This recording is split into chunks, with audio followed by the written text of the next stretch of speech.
वाह जिंदगी के जैन रत्न व्यक्ति विशेष श्रीमान रसिक भाई कोठारी निवासी मंडार हाल मुंबई, जो जीव दया गौ सेवा शिक्षा चिकित्सा समाज सेवा और सनातन के क्षेत्र में एक व्यक्ति विशेष है से खास चर्चा। आज मेरे साथ वह जिंदगी जैन रत्न में एक ऐसे रत्न हैं जिनका बचपन तो संपन्नता में बीता। मेधावी छात्र होने के बावजूद जब समय का चक्र घूमा, उन्हें अपनी शिक्षा छोड़नी पड़ी और रिश्तेदारों से मात्र 50 रुपए की उधारी लेकर मुंबई शहर आए। उस समय उन्होंने एक छोटे से दुकान के रूप में अपने व्यवसाय की शुरुआत करी और आज ईमानदारी, कड़ी मेहनत और लगन के कारण आज के समय में का व्यवसाय पूर्ण रूप से स्थापित हो चुका है। नमस्कार, जय जिनेंद्र, मैं चांदनी सरावगी जैन आप सभी का वह जिंदगी जैन रत्न सीजन 5 में स्वागत करती हूं। और आज मेरे साथ है हमारे जैन रत्न श्री रसिक जी कोठारी।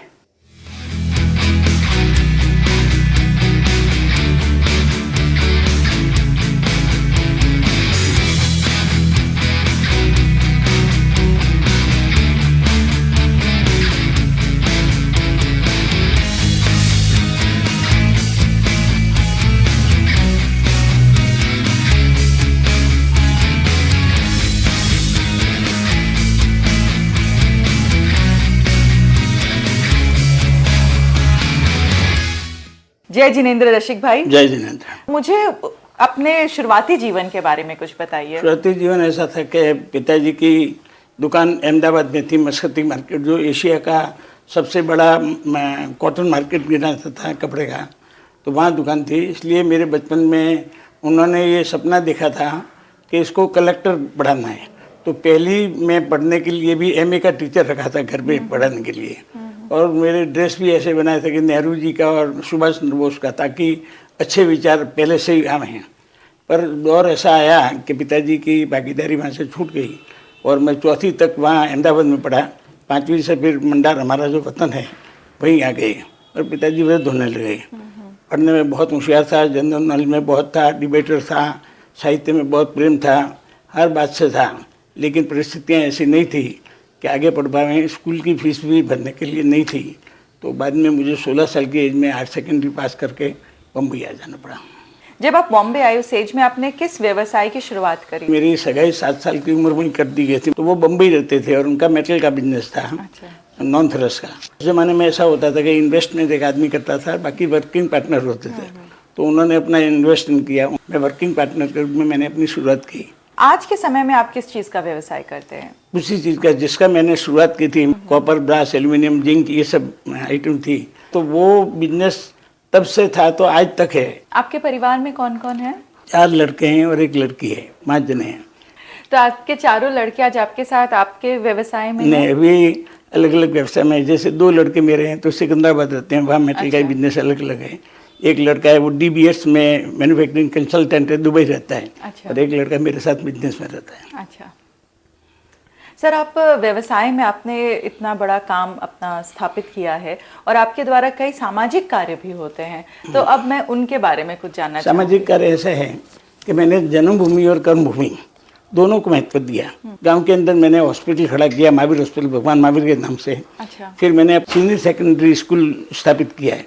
इसी तरह मैंने माता जी का, सचिया माता गुरा भैरव का, कोठारी परिवार का आगे बढ़ने होने की वजह से वो मंदिर स्थापित किया। और अभी एक गौशाला का निर्माण शुरू है और 400 गायें का उसमें सेवा होती है।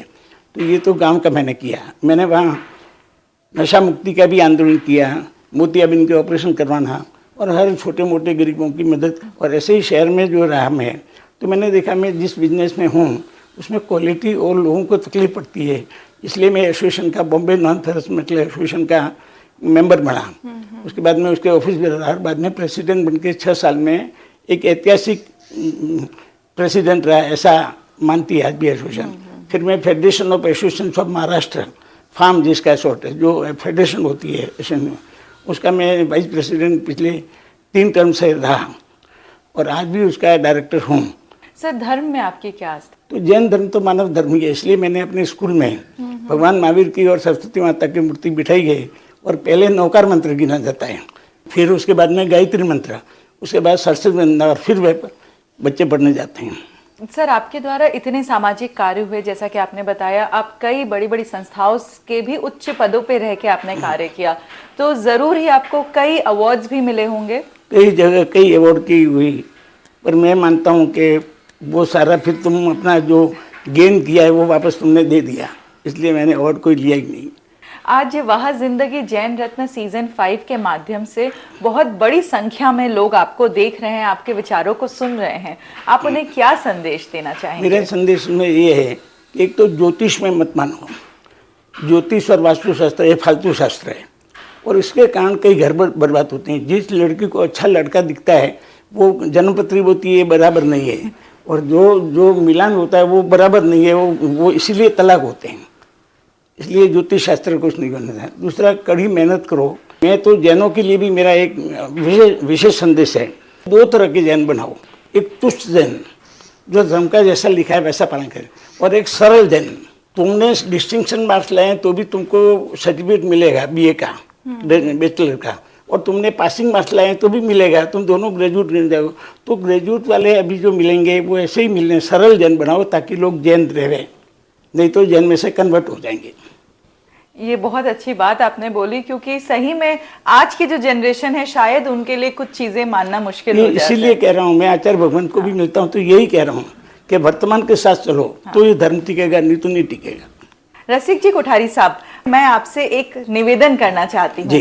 हम एक मुहिम चला रहे हैं पूरे जैन समाज को एक करने की, ताकि दूर से ही दूसरे समाज वाले समझ जाए कि ये तो जैन है और हम समझ जाए कि हमारे अपने हैं। उसके लिए आपसे निवेदन है कि आप अपने नाम के साथ जैन लिखे, श्री रसिक जी कोठारी जैन। नाम के आगे जैन लगाना, मैं जैन लगाऊंगा और कोठारी भी लगाऊंगा, हाँ, दोनों लगाऊंगा, जैन रसिक लाल कोठारी। बिल्कुल। और ये मुझे गर्व होगा क्योंकि जैन होने पे मुझे गर्व तो है। श्रीमान रसिक भाई कोठारी, जिन्होंने बचपन में परेशानियों का पहाड़ देखा, संघर्ष किया और समाज सेवा, जीव दया, प्रकृति पूजा, गौ सेवा में अपना एक मुकाम हासिल किया।